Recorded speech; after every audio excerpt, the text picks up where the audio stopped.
back of hearing what was going on between, I think it was Lewis Steele and Virgil van Dijk at the weekend, where Virgil openly said that there was progress, that progress had been made in the contract talks, and then he got all evasive again. But he was very upbeat about it and sort of playful about it, talking about how much he loved the club, but these were internal discussions.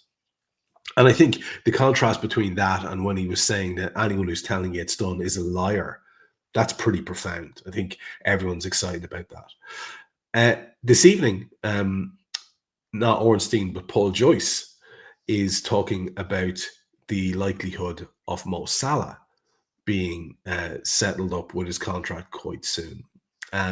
With both of them, the tendency seems to be going towards when it will happen as opposed to if it will happen. Now, that will have a knock-on effect in a massive way in terms of the money that's there to redistribute for changing up the team and making it more of Arne Slot's vision of Liverpool. But it's also, I think all of us will agree, pretty huge to have those two guys if you want to maintain a semblance of challenge next season with new fellas bedding in. So I think it's massive, Jan. Do you ever find yourself drifting towards the other side of the thing, which people were saying, well, maybe there could be big money brought in on the back of a Mo Salah transfer, and you know, the kind of guys who talk about ages and talk about paychecks as if it's their money, this type of thing. Where do you land with the news that it is actually looking quite hopeful that both of those guys will get done? It's always exciting, isn't it, Trevor? New players, there's nothing that excites football fans like new players, being linked with potentially new players. You get excited, you're playing games in your head already, you're thinking, wow, this is what our team's going to look like next year. But I'm always very reluctant because when you have players at that level, where are those players at that level who are prepared to come to Anfield? Not because Liverpool is not a big club or whatever, but because they're elsewhere and they're locked into contract elsewhere, you know. So it's going to be difficult. So I'm always very reluctant to, you know, at every opportunity. I think a club like Liverpool shouldn't lose a player that they want to keep. You know, we should be attractive enough. We should be proactive enough to be able to keep players that we want to keep. And it's obviously clear that we want to keep Mo Salah and Virgil van Dijk. And the fact that the more trustworthy reporters are now suggesting, and it kind of works like, you know, somebody like Paul Joyce would have maybe heard something, been told something. He would then ring a trusted source at the club and say, I've heard. Now, the club is not about to lie about these things. You know, has there been a breakthrough? And the club, from within the club, they will say, yeah, it's certainly looking better than what it did maybe 4 weeks ago, 8 weeks ago. We're moving on, you know. Hence the reason that over the next, we know how it is, and it's like kind of that little group of trustworthy reporters, isn't it? And they all report the same sort of thing, isn't it? So we know we're heading in the right direction, that's for sure. I mean, just a funny, I don't know if I ever told you this story, Trevor, about how it worked in the old days with the reporters. So we had a little group of the Matt Darcy and Chris Wood, John Keith, and whatever, and they would hear something. And then they would ring Peter Robinson, you know, he was like the CEO, the chief executive of Liverpool Football Club. And they'd go, I've heard Liverpool are signing Derek Statham. Do you remember Derek Statham when we signed him from West Brom and he failed the medical? You might not remember that term. I do. I've heard a rumor. Yeah.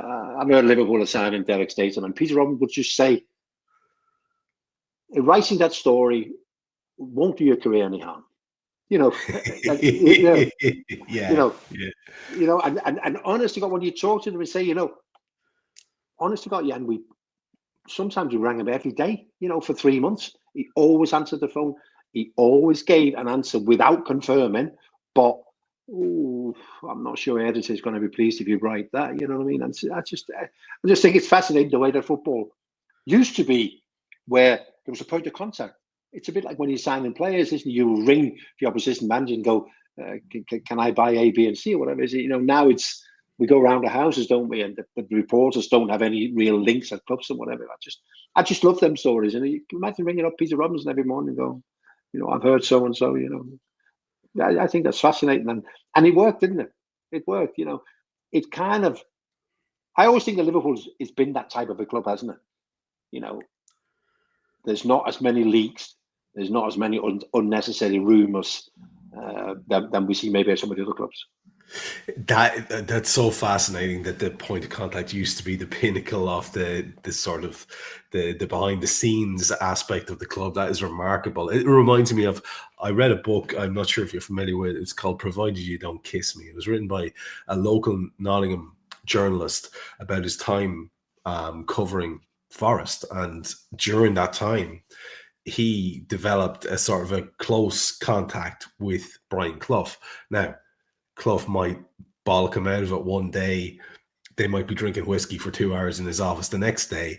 That's the kind of way it was. And like you say, the access was more there. It was more right to the top. Whereas now, I don't know what you find, but when I'm hearing rumors, it's like, it's a journalist saying, like, I won't name any of the journalists, but some of the journalists, the rumors are like, well, the kit man at the club's auntie's cousin kind of thing. That's how different it is now. The contrast is quite stark. One last question on these contracts things and the potential impact of them on the squad. I've mentioned in a pessimistic way that maybe there won't be the same amount of funds now available to attract new players. But what will be there to attract new players is Virgil van Dijk and Mo Salah. And I'll tell you the most 2025 thing you've ever heard, Jan. In the immediate aftermath of Virgil talking about, looking forward to the future and loving the club, he put some social media post out. And guess who liked it? Milos Kerkez liked it, and everyone can see that. And so you're left thinking, well, why is he doing that? That's a bit weird. Yeah. And we all know that he is probably the most high-profile Premier League player that we're currently being linked with that seems believable. So that's a reason in and of itself, isn't it? Those two guys will attract people in the same way that Klopp and the aura he had would have attracted people last season. Yeah, I mean, there can be no doubt that should Mo and Virgil re-sign, then we'll be looking to start next season being competitive, fighting for the title again.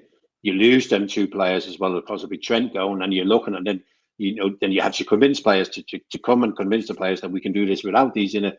Whereas, especially if you sign from the Premier League or from other clubs within the Champions League, you don't have to sell Mo Salah or Virgil to them, do they? They played against them, they know what they're like. It's a bloody nightmare. And so yeah, it's massive. There's so many things that are important in terms of signing players, and it also sends the right signal, as I said before, to our fans, isn't it? I mean, Liverpool, if they want to keep a player, should be capable of doing that. So it just looks like good news is kind of around the corner.